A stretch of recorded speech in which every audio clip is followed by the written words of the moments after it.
रात का गहरा अंधेरा पूरे ठाकुर हवेली को ढक चुका था। हवेली की ऊंची दीवारें और पुराने झूमर उस सन्नाटे में जैसे कोई रहस्य छिपाए बैठे थे। इसी खामोशी के बीच धीरे धीरे खुलता है एक नया अध्याय अहाना की जिंदगी का। जब अहाना पहली बार इस घर में आई थी, उसके हाथों में लाल मेहंदी की चमक थी, आंखों में उम्मीदों की रोशनी और होठों पर हल्की मुस्कान। उसे लगा था शायद यह घर उसके लिए भी एक सच्चा घर साबित होगा। पर दहलीज पार करते ही उसे एहसास हुआ, यह हवेली घर नहीं, एक महल है जहां हर दीवार के पीछे आदेश हैं, जहां हर मुस्कान की कीमत है और हर सच्चाई पर पर्दा डाला जाता है। इस हवेली की मुखिया थी दुर्गा देवी, जिनके शब्द ही नियम थे और जिनकी नजर से कोई भी गलती छिप नहीं सकती थी। उनके लिए बहू का मतलब था आज्ञाकारी, चुप रहने वाली, सिर झुकाकर चलने वाली एक परछाई। पर अहाना सिर्फ परछाई नहीं बनना चाहती थी, वह बेटी बनना चाहती थी। दिल से अपनापन चाहती थी। अहाना का पति अर्जुन शांत, गंभीर और भीतर से बिखरा हुआ इंसान। वह अहाना से प्यार करता था, लेकिन उस प्यार से भी बड़ा था उसका डर, अपनी मां का डर। दुर्गा देवी के सामने उसकी जुबान थम जाती थी। घर में नियम ऐसे थे कि बहुएं सिर्फ सुनती, बोलती नहीं। अहाना भी यही सीखने लगी, चुप रहना, सब सहना और मुस्कुराना। हर दिन उसके लिए एक परीक्षा था। सुबह सूरज के साथ उठना, पूरे घर की जिम्मेदारी निभाना, सबकी पसंद नापसंद समझना, फिर भी कोई न पूछे, अहाना तू ठीक है ना। कभी छोटी गलती पर ताने, कभी दूसरों की गलती का दोष भी उसी के सिर। वह थकने लगी थी, लेकिन टूटना नहीं चाहती थी। फिर एक दिन घर में तूफान आया। ठाकुर हवेली का बिजनेस अचानक डूब गया। फाइलें गुम हो गईं, सौदे टूट गए। सबने कारण खोजा और दोषी ठहराई गई अहाना। कहा गया, जब से यह आई है, अशुभ घटनाएं हो रही हैं। अहाना चुप रही, मगर भीतर कुछ जलने लगा। उसे एहसास हुआ कि जब औरत अपनी आवाज नहीं उठाती तो लोग उसकी कहानी अपने हिसाब से लिख देते हैं।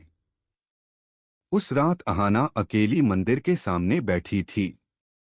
दीपक की लौ डोल रही थी और उसके आंसू उसी लौ में चमक रहे थे। उसने भगवान से नहीं, खुद से सवाल किया, क्या चुप रहना ही मेरी किस्मत है? क्या मैं सिर्फ आरोपों की दीवार में कैद रहूंगी? और उसी पल उसके भीतर कुछ टूट गया, या शायद कुछ नया जन्मा। अगली सुबह वह मिट्टी लेकर बैठी। उसने अपने कांपते हाथों से मिट्टी को गूंथा, आकार दिया और पहली बार अपनी खुद की देवी बनाई। हर मूर्ति में उसने अपने दर्द को, अपनी चुप्पी को और अपनी उम्मीद को पिघला दिया। धीरे धीरे उसकी मूर्तियां पास पड़ोस में पसंद की जाने लगीं। लोग कहते, इस लड़की के हाथों में तो वरदान है। अहाना को पहली बार लगा कि शायद भगवान ने उसकी सुन ली है। लेकिन जैसे ही घर में यह बात पहुंची, हवेली में जैसे तूफान लौट आया। दुर्गा देवी को यह बात नागवार गुजरी। हमारे घर की बहू बाजार में मूर्तियां बेचेगी? यह हमारे खानदान की इज्जत को मिट्टी में मिला देगी। उनकी आवाज पूरे घर में गूंज उठी। सभी लोग खामोश, लेकिन अहाना अब वही पुरानी अहाना नहीं थी। रात का गहरा अंधेरा पूरे ठाकुर हवेली को ढक चुका था। हवेली की ऊंची दीवारें और पुराने झूमर उस सन्नाटे में जैसे कोई रहस्य छिपाए बैठे थे। इसी खामोशी के बीच धीरे धीरे खुलता है एक नया अध्याय अहाना की जिंदगी का। जब अहाना पहली बार इस घर में आई थी, उसके हाथों में लाल मेहंदी की चमक थी, आंखों में उम्मीदों की रोशनी और होठों पर हल्की मुस्कान। उसे लगा था शायद यह घर उसके लिए भी एक सच्चा घर साबित होगा।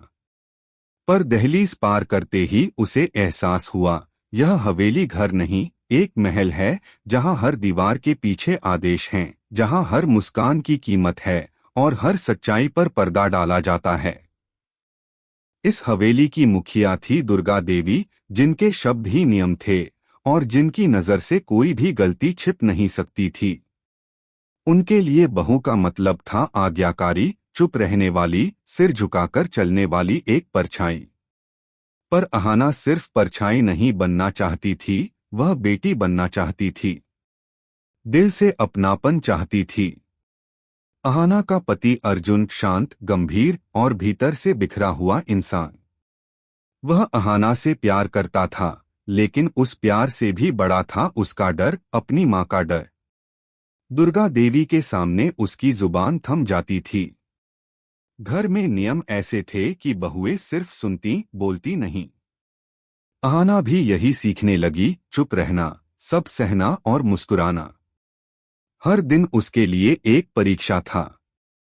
सुबह सूरज के साथ उठना, पूरे घर की जिम्मेदारी निभाना, सबकी पसंद नापसंद समझना, फिर भी कोई न पूछे, अहाना तू ठीक है ना। कभी छोटी गलती पर ताने, कभी दूसरों की गलती का दोष भी उसी के सिर। वह थकने लगी थी, लेकिन टूटना नहीं चाहती थी। फिर एक दिन घर में तूफान आया। ठाकुर हवेली का बिजनेस अचानक डूब गया। फाइलें गुम हो गईं, सौदे टूट गए। सबने कारण खोजा और दोषी ठहराई गई अहाना। कहा गया, जब से यह आई है, अशुभ घटनाएं हो रही हैं। अहाना चुप रही, मगर भीतर कुछ जलने लगा। उसे एहसास हुआ कि जब औरत अपनी आवाज नहीं उठाती, तो लोग उसकी कहानी अपने हिसाब से लिख देते हैं। उस रात अहाना अकेली मंदिर के सामने बैठी थी। दीपक की लौ डोल रही थी और उसके आंसू उसी लौ में चमक रहे थे। उसने भगवान से नहीं, खुद से सवाल किया, क्या चुप रहना ही मेरी किस्मत है? क्या मैं सिर्फ आरोपों की दीवार में कैद रहूंगी? और उसी पल उसके भीतर कुछ टूट गया, या शायद कुछ नया जन्मा। अगली सुबह वह मिट्टी लेकर बैठी। उसने अपने कांपते हाथों से मिट्टी को गूंथा, आकार दिया और पहली बार अपनी खुद की देवी बनाई। हर मूर्ति में उसने अपने दर्द को, अपनी चुप्पी को और अपनी उम्मीद को पिघला दिया। धीरे धीरे उसकी मूर्तियां पास पड़ोस में पसंद की जाने लगीं। लोग कहते, इस लड़की के हाथों में तो वरदान है। अहाना को पहली बार लगा कि शायद भगवान ने उसकी सुन ली है। लेकिन जैसे ही घर में यह बात पहुंची, हवेली में जैसे तूफान लौट आया। दुर्गा देवी को यह बात नागवार गुजरी।